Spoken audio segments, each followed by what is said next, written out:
sidebar now to the recruiting process is this transfer portal, which was just highlighting a couple star quarterbacks that were disgruntled with their current predicament and situation as a backup and leaving for greener pastures.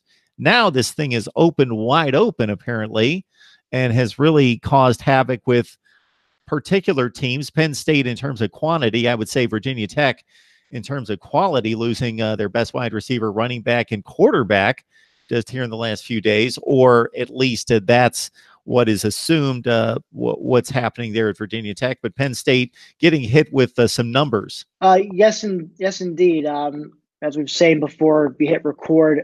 Most of I don't want to get into all the names. There's too many to list, which, of course, if there weren't so many, I'd probably go over each one of them. But the majority of these players were in the portal.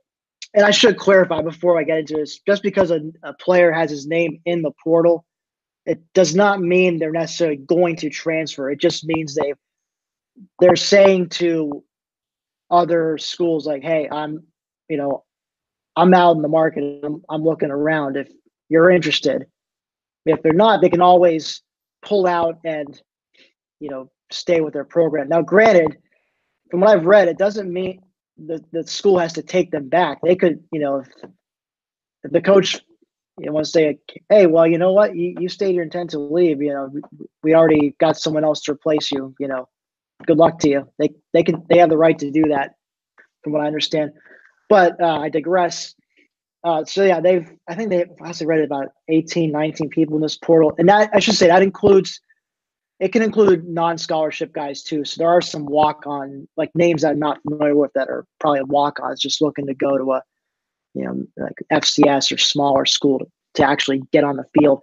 But a couple names more notable names, guys who have played that are in the portal are Juwan Johnson, who was the starting receiver earlier in the year, but was once again plagued by a case of the drops.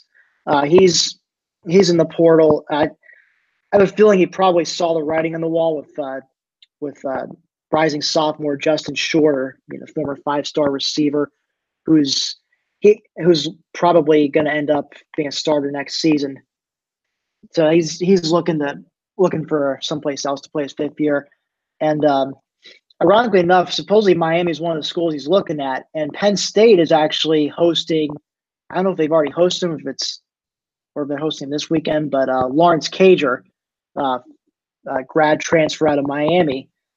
They're making a hard play to get him, and he's got about the similar size to Juwan.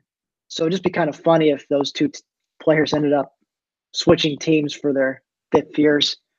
Another notable name, Brandon Polk, who saw some playing time, who's been a receiver for the last few years. He actually made a clutch 4th down catch against Appalachian State to help Penn State avoid an upset in their season opener last year.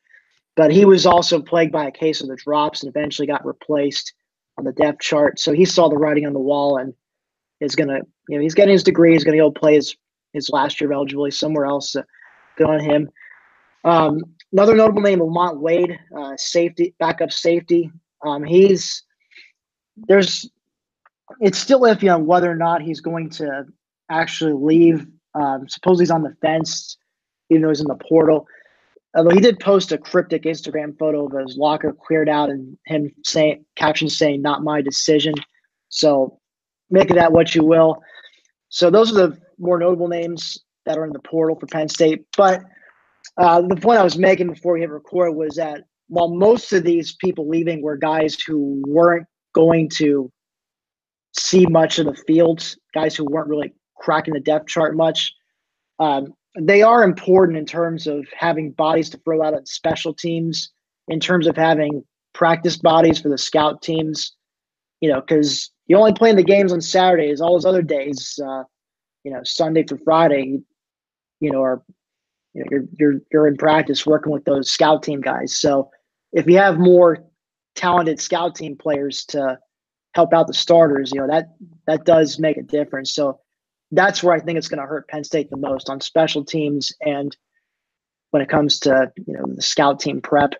So, and then of course, if the injury bug hits at certain positions, like safety, for example, has gotten all of a sudden pretty thin. So even with the incoming recruits, if they, it would help them to if they could land a grad transfer to, from the portal just to, help shore up some depth because, a couple guys go down, suddenly it's a scary prospect. So it's the whole like 1,000 paper cuts theory with how this could potentially hurt Penn State. Mark Rogers TV on the line with Tim Aiden from Black Shoe Diaries, Penn State's platform on SB Nation. And Lawrence Cager's a guy with all the Miami talk that we do here on my channel that we've talked about considerably. The numbers won't jump off the page. 16 catches, 3 touchdowns 2 years ago.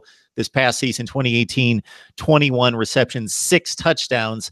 But he's made a number of clutch catches. He's won ball games with a few catches against the likes of Florida State, Georgia Tech, and some others.